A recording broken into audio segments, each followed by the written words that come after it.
Medically, what is pain? Pain जो है ना एक ऐसी कंडीशन है जिसमें हमारे शरीर को या तो चोट लग रही है, चोट लगने का एहसास है, उससे जो फीलिंग आती है उसको हम पेन कहते हैं। तो it is a very personal experience, it is a sensory experience, along with that it has emotions attached to it.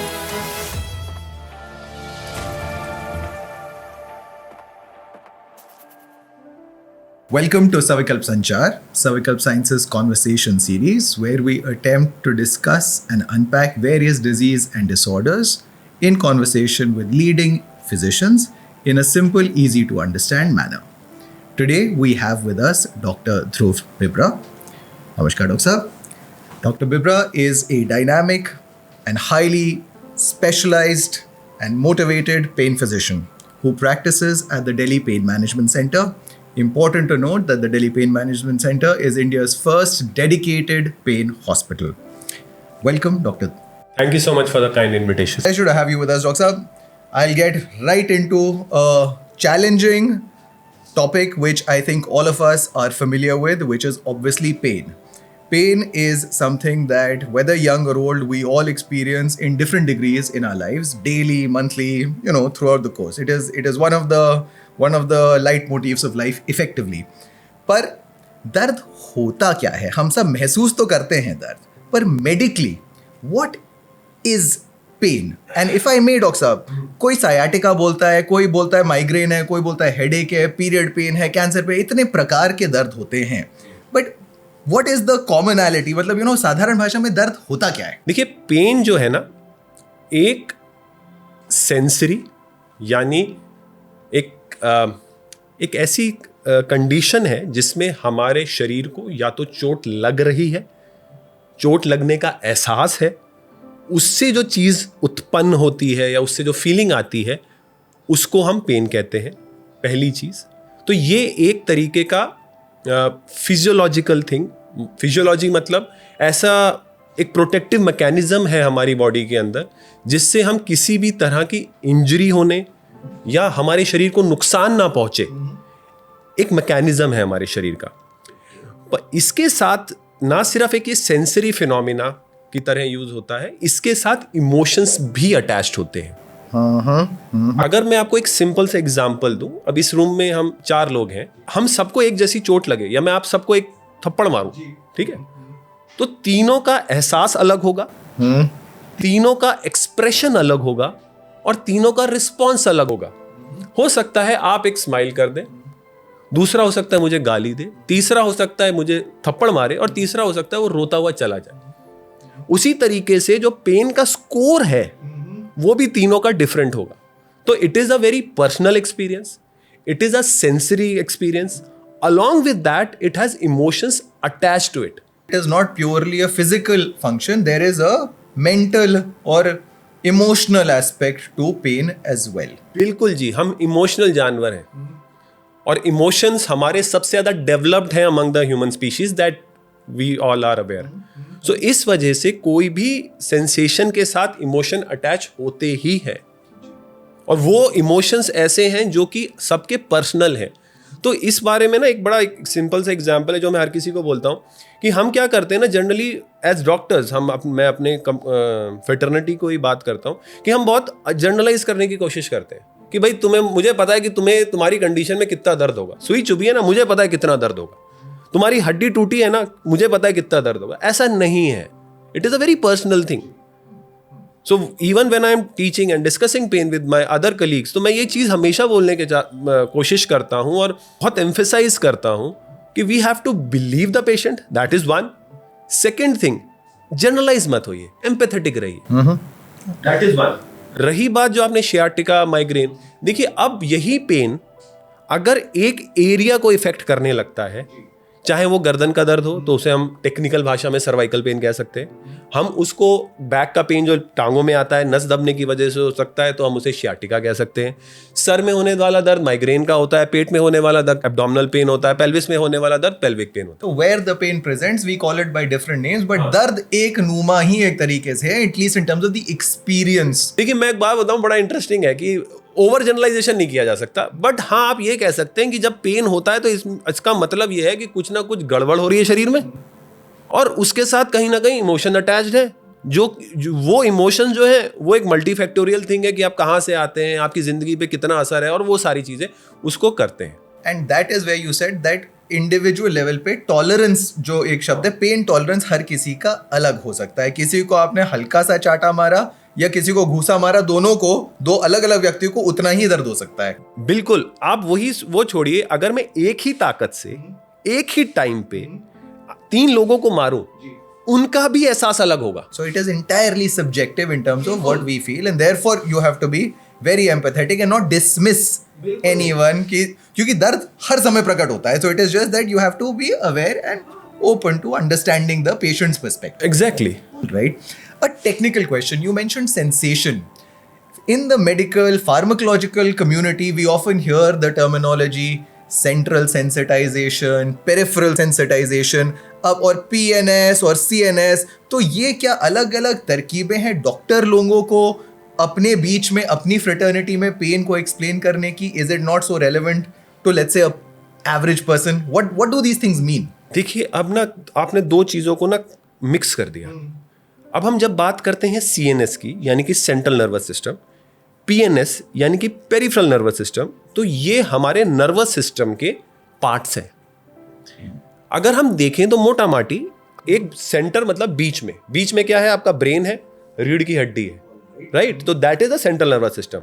उससे जो नर्व्स निकलती हैं और जो हमारे हाथों में, पैरों में, शरीर के हर एक अंग में जाती हैं, उनको हम पेरिफेरल नर्वस सिस्टम कहते हैं। ठीक है, तो ये तो एक बनावट है। अब आप इस चीज को इस तरह से समझिए, अगर मैं बताऊं कि मैंने आपके हाथ पे चूटी काटी या पैर पे चूटी काटी, कैसे पता चलेगा? मैं जब वो वहां पे चूटी काटूंगा तो एक नस जो है, एक नर्व जो है, वो उसको लेके जाएगी, वो रिले होगी आपके रीढ़ की हड्डी पे, रीढ़ की हड्डी आपके ब्रेन पे जाएगी। जब वो आपके ब्रेन पे जाएगी तब ब्रेन उसको एनालाइज करेगा कि ये चीज कंफर्टेबल है कि अनकंफर्टेबल है, ये प्यार का एहसास है कि दर्द का एहसास है। प्यार का एहसास है, ये आपको अच्छा लग रहा है तो आप वो करते रहेंगे। अगर आपको लगेगा कि ये खतरनाक है, इट इज नॉट, मतलब अनप्लेजेंट है, अच्छा नहीं लग रहा है, राइट? तो उसके अंदर आप आपके ब्रेन प्रोसेस करेगा, फिर वो मसल को बोलेगा कि उधर से दूर हो। इसका सिंपल एग्जांपल ये है कि अगर आपने गर्म चीज को तस्तरी पे हाथ रखा, पीछे आते हैं, स्प्लिट सेकंड्स में ये चीज होती है, तो द ब्रेन वो प्रोसेस करता है। तो ये कनेक्शन होता है पेरिफेरल नर्वस सिस्टम का और सेंट्रल नर्वस सिस्टम। अच्छा, अब बात करते हैं सेंसिटाइजेशन की। नाउ सेंसिटाइजेशन जो है ना जी, एक तरह की ऐसी कंडीशन है जिसको, टू बी वेरी ऑनेस्ट, हम धीरे धीरे समझ रहे हैं, even in the doctor fraternity. तो it is a complex phenomena. मैं इसको ओवर सिंप्लीफाई करके आपको समझाने की, और जो सुन रहे हैं उनको समझाने की कोशिश करता हूं। आप एग्जाम्पल से समझते हैं कि फॉर एग्जाम्पल, अगर मैं आपके हाथ को छूं तो आपका ब्रेन की जो प्रोसेसिंग है, जो एहसास है, वो टच के हिसाब से होना चाहिए, राइट? मैंने छुआ, आपको लगेगा कि भाई किसी ने छुआ है मुझे। अगर मैं आपको हग करूं तो it should be like a hug. अगर मैं आपको पिंच करूं तो it should be like a pinch. So you feel the difference in the force. But it is proportionate. मतलब अगर मैं आपको पिंच कर रहा हूं तो आपकी बॉडी की जो सिस्टम है उसको प्रोसेस, उसको पिंच की तरह करना चाहिए, ठीक है? अब सेंट्रल सेंसिटाइजेशन में ये हो जाता है कि एक पिंच को भी बॉडी ऐसे परसीव करती है जैसे किसी ने आपको चाकू मारा है। I see.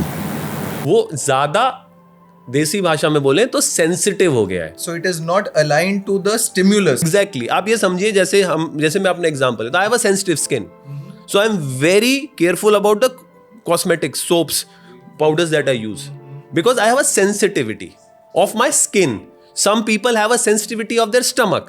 In the same way, patients who have been in chronic pain, जिनको दर्द बहुत लंबे समय तक होता है, उनका ब्रेन पेन को लेके सेंसिटिव हो जाता है। ये तो आपने बहुत ही साधारण तरकीब समझा दी, because otherwise it's very confusing. So just like you're saying, appetite में अलग अलग है, स्किन में सेंसिटिविटी अलग अलग है, so that is the same in the case of pain also. All right, thank you, appreciate that. You mentioned लंबे स्तर तक दर्द होता है। आप पेन स्पेशलिस्ट हैं, you're a pain physician, classically we used to understand that anesthesiology was a specialization, but more and more we find that there is an understanding and awareness of pain management as a specialized field, and obviously globally this has been the case, more and more so in the country as well, and obviously you and your colleagues have led that effort. But दर्द क्योंकि हर समय और हर प्रकार से प्रकट होता है, when should one seek a specialist? Because मुझे दर्द होता है तो मैं केमिस्ट पे चला जाता हूँ, एक सेल्फ मैनेज करने की कोशिश करते हैं, अच्छा कुछ लगता है कि मोच आ गई या कुछ ज़्यादा कसरत कर ली, मसाज करा ली, कई बार उससे अच्छा असर होता है, कई बार दर्द और बढ़ जाता है, and then you know do I just like manage it, or do I go to a general physician, or when should I seek a specialist? What defines, I mean, how do I know what the threshold is? तो देखिए, एक चीज को समझने की कोशिश करिए. Every doctor, irrespective of the specialty, is treating pain, even including physiotherapist, including dentist, all of the entire medical fraternity is treating pain. ठीक है ना? So every, technically speaking, every doctor is a pain physician. ठीक है? अब मैं कहाँ आता हूँ, या हमारी स्पेशलिटी सबसे जवान स्पेशलिटी है. कुल 60-70 साल का इतिहास है हमारा. अब उसमें क्या होता है कि हमारी स्पेशलिटी क्रोनिक पेन के लिए है. क्रोनिक मतलब 3 महीने या उससे ज्यादा का पेन. अगर आपको पेन हुआ और 3 महीने 4 महीने में नहीं ठीक हुआ, तब हम पिक्चर में आते हैं. That is one. दूसरा, कई बार आपने कंजर्वेटिव मैनेजमेंट, मान ली दवाई ली, उससे ठीक नहीं हुआ, आप सर्जरी का इंडिकेशन नहीं है, नहीं करवा सकते, मेडिकल कंडीशंस है, तो हम कुछ टारगेटेड इंजेक्शंस दे सकते हैं बेस्ड ऑन दी आपकी हिस्ट्री क्या है, आपके स्कैन्स क्या हैं, आपकी लाइफस्टाइल क्या है, all of that.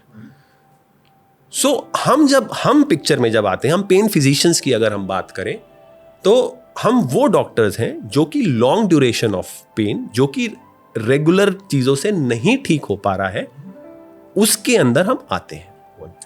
What makes us unique is that, as rightly said, मेरा एक पेशेंट को ही कोट करूंगा मैं, उन्होंने कहा था कि हर डॉक्टर ना मुझे एक ऑर्गन की तरह देखता है. आप अकेले हैं जो मुझे एक पेशेंट की तरह देखते हैं. सो फॉर एग्जाम्पल, अगर आपने शियाटिका का नाम लिया, तो एक पेशेंट को शियाटिका है, तो अगर वो एक सर्जन के पास जाएंगे या फिजिकल थेरेपिस्ट के पास जाएंगे, वो कहेंगे जी ठीक है, this is the expect, surgery होगी, ये होगी, वो होगी, And whatever intervention जो उनकी स्पेशलाइजेशन है जी. लेकिन वो कई बार असेसमेंट में ये भूल जाते हैं कि भाई आपका इस पेन से, कंडीशन से आपकी क्वालिटी ऑफ लाइफ पे क्या असर है. फॉर एग्जाम्पल, आप काम पे जा पा रहे हो कि नहीं, आप फैमिली कमिटमेंट्स पूरे कर पा रहे हो कि नहीं, आपकी नींद प्रॉपर है कि नहीं, आपको गुस्सा झुंझलाहट आ रहा है कि नहीं. वो सारी उस तरीके से पेशेंट को 360 डिग्री देखने का जो नजरिया है, that makes us different from other doctors. So for example, आपका एक अलग लाइफस्टाइल है, सो उस कंडीशन से आप पे कितना असर होता है वर्सेस सेम एज ग्रुप, अब फिजिकली से defence guy will be different versus जो 10 years 20 years यंगर हैं आपसे, प्लस कंपीटिंग स्पोर्ट्स पर्सन है. Okay, fine. So you have to assess at an individual patient level for that same problem. पर इसका मतलब ये नहीं है कि हर पेन कंडीशन का जवाब हमारे पास है. अगर आपका फ्रैक्चर है तो उसमें प्लास्टर लगेगा या सर्जरी होगी. Fine. आपका अगर रीढ़ की हड्डी में एक गांठ बनी है तो उसका इलाज सर्जन साहब करेंगे. राइट. सो वो तो जो भी प्राइमरी हमारे पास पेशेंट आता है या किसी के पास भी आता है, तो हम ये देखने की कोशिश करते हैं कि पहले ये चीजें तो नहीं है. अगर ये चीजें हैं, मतलब फ्रैक्चर है, ट्रॉमा है, इन्फेक्शन है, उस कंडीशन में जिसे हम ऑर्गेनिक या प्राइमरी कॉजेस कहते हैं, सेकेंडरी कॉजेस कहते हैं, बिकॉज किसी की वजह से इनको ये दर्द है, तो हम उसका ट्रीटमेंट कराएंगे. ठीक है ना. अगर वो कंडीशन के बाद भी पेन परसिस्ट करता है, then we come into the picture. So the first diagnostic is whether surgery is required, which could be orthopedic, it could be neurosurgeon, whatever the case is. Not only surgery, but एक specialized referencing तो नहीं जरूरत है. ठीक है ना. अब हमेशा नहीं जरूरी कि आपको एक सर्जरी की ही जरूरत हो. कई बार आपको एक स्पेशलाइज्ड, जैसे पेशेंट को अनकंट्रोल डायबिटीज है, Okay. उसकी वजह से उसको न्यूरोपैथिक पेन है, ठीक है ना? तो अब मैं अगर न्यूरोपैथिक की दवाई देता हूं, चाहे कुछ भी दूं, राइट, पर उसका जब तक डायबिटीज अच्छे से कंट्रोल नहीं होगा, दर्द बना रहेगा. You are only doing some nominal symptomatic management कर दिया, ठीक है. ठीक है ना? तो उस कंडीशन के अंदर तो he will require a physician और endocrinologist. Understood. All right, fine. You mentioned surgery, sir. You also mentioned non-surgical interventions, and I understand that your specialization is therefore on the non-surgical aspects of pain management. What are some of these techniques or technologies that are part of non-surgical pain management procedures, non-surgical pain management treatments, let's say? Pain as a subject, as a proper subject, is taught in detail in anesthesia. इसीलिए जो successful pain physicians हैं, at least in our part of this, most of them come from this background because of two things. First, pain की पढ़ाई, basic पढ़ाई, और दूसरा the basic post graduate level training of putting in a needle. एक needle डालने की जो एक basic चीज होती है कि साफ करना है, aspirate करना है, वो हमें बताई जाती है, सिखाई जाती है. That is part of our training curriculum. तो मैं क्या कर सकता हूं या हमारी फेटर्निटी क्या कर सकती है कि हम किसी भी जॉइंट, किसी भी नर्व पे हम इंजेक्शन लगा सकते हैं. अच्छा, ठीक है. अब बात होती है कि अलग क्या है. हमारे injections are image guided. Image guided का मतलब हम एक्सरे का इस्तेमाल करके या हम अल्ट्रासाउंड का इस्तेमाल करके या कई बार दोनों का इस्तेमाल करके हम पहले ऑब्वियसली हिस्ट्री एग्जामिनेशन से हम आइडेंटिफाई करते हैं कि ये पर्टिकुलर एरिया है और वहां पे हम निडल पहुंचाते हैं at the point of the pain inflammation, जहां पे दर्द प्रकट हो रहा है, जो आपके दर्द का कारण है. ठीक है. हम हिस्ट्री एग्जामिनेशन इन्वेस्टिगेशन से उसे पिन पॉइंट करते हैं और पिन पॉइंट करने के बाद हम वहां पे जाके निडल पहुंचाते हैं. और निडल पहुंचाने के बाद हम उसके अंदर बहुत ज्यादा, मतलब बहुत डिफरेंट टाइप्स की दवाइयां डाल सकते हैं. कुछ सूजन कम करने की डाल सकते हैं, कुछ अगेन ओजोन गैस डाल सकते हैं. हम उसके अंदर रीजनरेटिव ऑप्शंस यानी कि हम उसे रिपेयर करने की कोशिश कर सकते हैं with PRP, with BMAC, with SVF. और कई बार नर्व इतनी ज़्यादा परेशान करती है तो हम उन नर्व्स को ब्लॉक भी कर सकते हैं by techniques like radio frequency, cryoablation and all of that. Okay. The basic concept is deposit the most potent drug, the most potent med at the point of pain generation. At the point. So you've done your target and then you decide what the type of target is and so which ammunition to use. और पूरा time लेके, कोई जल्दबाजी नहीं है क्योंकि skill वही है. बट आप कुछ भी दवाई लेते हैं उसका एक छोटा सा फ्रैक्शन वहां पहुंचता है, ठीक है ना, और दुनिया भर में धूम धड़ाम करता है तो कोलेटरल डैमेज हो जाता है. तो उसके अंदर से अगर मैं एक छोटी सी उसका वही चोट का छोटा सा पार्ट लूं और वहीं पे जाके डिपॉजिट कर दूं, साइड इफेक्ट्स भी कम होंगे, इफेक्ट्स भी ज्यादा होंगे, पेशेंट रिकवर भी जल्दी कर जाएगा. दो चीजें आपने, you mentioned a few words which these days we hear and some of it is very technical, sir, so I don't think that we will understand, average person will understand, but आपने जैसे block बोला, बड़ा आजकल सुनने में आता है nerve block, pen block. दूसरा PRP. Again, PRP is something which at a common level sometimes you hear about hair and aesthetic management also, but you also hear it in this pain management. So इन दोनों पे आप थोड़ा सा expand कर सकते हैं. What are these interventions? हमारे कई चीजों में ना हैंगओवर रह जाता है. Not about the alcoholic hangover, but हमारे में ना जिंदगी में कई बार चीजों का हैंगओवर रह जाता है. तो जो ब्लॉक है ना वर्ड, वो इस वजह से है क्योंकि हम जो है because as a today anaesthesia से आते हैं जी, तो वहां पे हम ब्लॉक ही करते हैं. आप दर्द को ब्लॉक नहीं, दर्द नहीं, जैसे अब आपको मैं सारी सेंसेशंस ब्लॉक करते हैं क्योंकि वहां पे हमें एनेस्थीसिया देना होता है. ओके, ठीक है ना. तो अगर मुझे बिलो द अम्बिलिकस कोई सर्जरी करनी है तो मुझे वहां पे सारे सेंसेशंस को ब्लॉक करना है, not only pain, sensory motor, all of that. So इसीलिए हम वहां पे ब्लॉक करते हैं. I see, that's where this terminology comes from. तो वो हमारा एक तरीके का एनेस्थीसिया से आया हुआ टर्म है जो हम नॉर्मल भाषा में यूज करते हैं. Okay. तो इसीलिए अब मेरे को पता नहीं चला, आपने नोटिस किया तो मुझे पता चला कि हाँ मैंने ब्लॉक बोला, राइट. तो वो ब्लॉक है. Okay.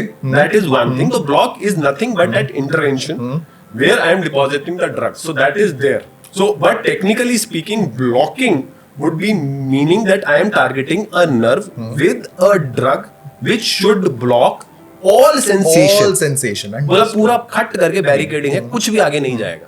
Fine. बट हम जब इंटरवेंशंस करते हैं तो ऐसा नहीं होता. So there is no blockage. It's only the pain thing that we are trying to target. All right, fine. तो वो कैरी ओवर हो गया एक तरीके से. Fine, ठीक. That is there.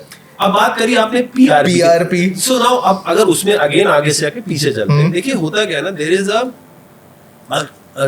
आजकल नया है, everything is talking about longevity. Sure. Yes. Everybody wants to defy aging and everybody wants to live longer, healthier life. Sure. There is no nothing wrong Absolutely. about it. But अगर हम बात करें ना तो हमारे में दो प्रोसेस कंटिन्यूअसली चलते रहते हैं. एक प्रोसेस होता है एक होता है डीजनरेशन, एक होता है रीजनरेशन. Okay. डीजनरेशन मतलब टूटना, रीजनरेशन मतलब दोबारा बनना. जब हम बच्चे से बड़े होते हैं तो हमारा बनता ज्यादा है, टूटता कम है. That is why we grow. Eventually आगे चल के होता क्या रहता है कि एक टाइम पे आके डीजनरेशन जो है वो बढ़ने लगता है और वो रीजनरेशन कम होने लगता है, बट होता रहता है. तो हम एजिंग कहते हैं. एजिंग इज नथिंग वेयर आपका टूट फूट ज्यादा हो रही है, बर्न कम रहा है. All right. Balance change हो गया दोनों के The beach. balance has Fine. shifted Fine. from growth to and approximately 30-35 के बाद ये सेटिंग हो All जाता है. right. Fine. ठीक है. लेकिन even if you live up to say 80-90, तब भी हमारे में रीजनरेशन होता है, बॉडी रिपेयर करती है. जो उसका सिस्टम है, उसकी एफिशिएंसी है, वो कम हो जाती है, पर फिर भी ये अनएंडिंग कंटिन्यूअस प्रोसीजर है. तो इसके लिए ऊपर वाले ने क्या कर रखा है, कुछ बैंक्स बना रखे, कुछ सेल्स बना रखे. उनमें से एक है प्लेटलेट्स. All right. थोड़ा सा उसमें उन्होंने डाल रखा है बोन मैरो में.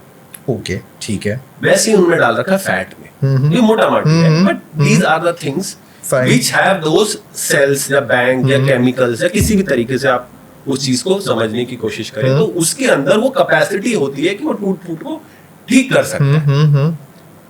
अब जब हम रीजनरेटिव मेडिसिन की बात करते हैं तो हम बात करते हैं कि हम किसी तरह इन सेल्स को निकालें, इनको मिनिमली प्रोसेस करें, इनकी मात्रा को बढ़ाएं, इनकी Okay. एफिशिएंसी को बढ़ाएं और फिर वही स्नाइपर की तरह जहां पे टूट फूट है वहां डिपॉजिट करते हैं. All right. अब Okay. क्योंकि आपके शरीर के हर अंग में ये सब चीजें हो रही है, एवरी टिश्यू एवरी ऑर्गन हो रहा है, इसी वजह से the indication of using these cells is increasing. So आप देखेंगे कि लोग स्किन में भी यूज कर रहे हैं, कान में भी यूज कर रहे हैं, ligaments, tendons, everybody based on the speciality that you are. Because it's like it's a regenerative asset या जैसे आपने बैंक बोला, हाँ. and it normally शरीर में ये बोन मैरो में होता है and fat cells में होता है. These are the two places. हाँ, थोड़ा बहुत प्लेटलेट्स में भी होता है. All ऐसा नहीं, right. वो मतलब क्योंकि वो कॉस्टिंग बोन मैरो का उनका होता है तो प्लेटलेट्स में भी ठीक ठाक मात्रा में होता है. Understood. But these are first derived from the individual जी बिल्कुल themselves. हाँ जी. ठीक बिकॉज है. देखिए अब इसमें भी ना दो तरीके के होते हैं. एक होता है जब हम खुद का यूज करते हैं, that is the safest thing. Advantage क्या है कि आप ही को दे रहे हैं तो कोई एलर्जिक रिएक्शन टाइप की और मिनिमम प्रोसेसिंग है, नहीं देते हैं, फ्रेशली प्रिपेयर्ड आपका निकाला, आप ही को प्रोसेस करके आधे घंटे में दे दिया. बाकियों का भी यूज कर सकते हैं, डोनर वो सब यूज कर सकते हैं, लेकिन प्रॉब्लम उसमें वही रहती है कि एक तो कॉस्ट बढ़ जाती है, दूसरा small chance of allergic reaction रहते हैं कि आपने किसी का लिया, प्रोसेस किया, तो प्रोसेसिंग बढ़ेगी, कॉस्ट बढ़ेगी, साइड इफेक्ट्स होने के चांसेस बढ़ेंगे. दैट इज वाई मतलब it is better that you use on your, मतलब आप अपना ही खुद इस्तेमाल करें. बाहर से भी ले सकते हैं, people are experimenting on that aspects also, but yes, it is technically difficult and secondly it is costly. It is costly as well, but it is generally safe if obviously administered by a certified practitioner effectively. Appreciate your time, Dr. Saab. Thank you so much for coming here, for Thank you so explaining much. to us in such a simple way, and hopefully we are able to contribute to the effort of increasing awareness of how to manage chronic pain in particular. Thank you once again, Dr. Thank you Saab. so much.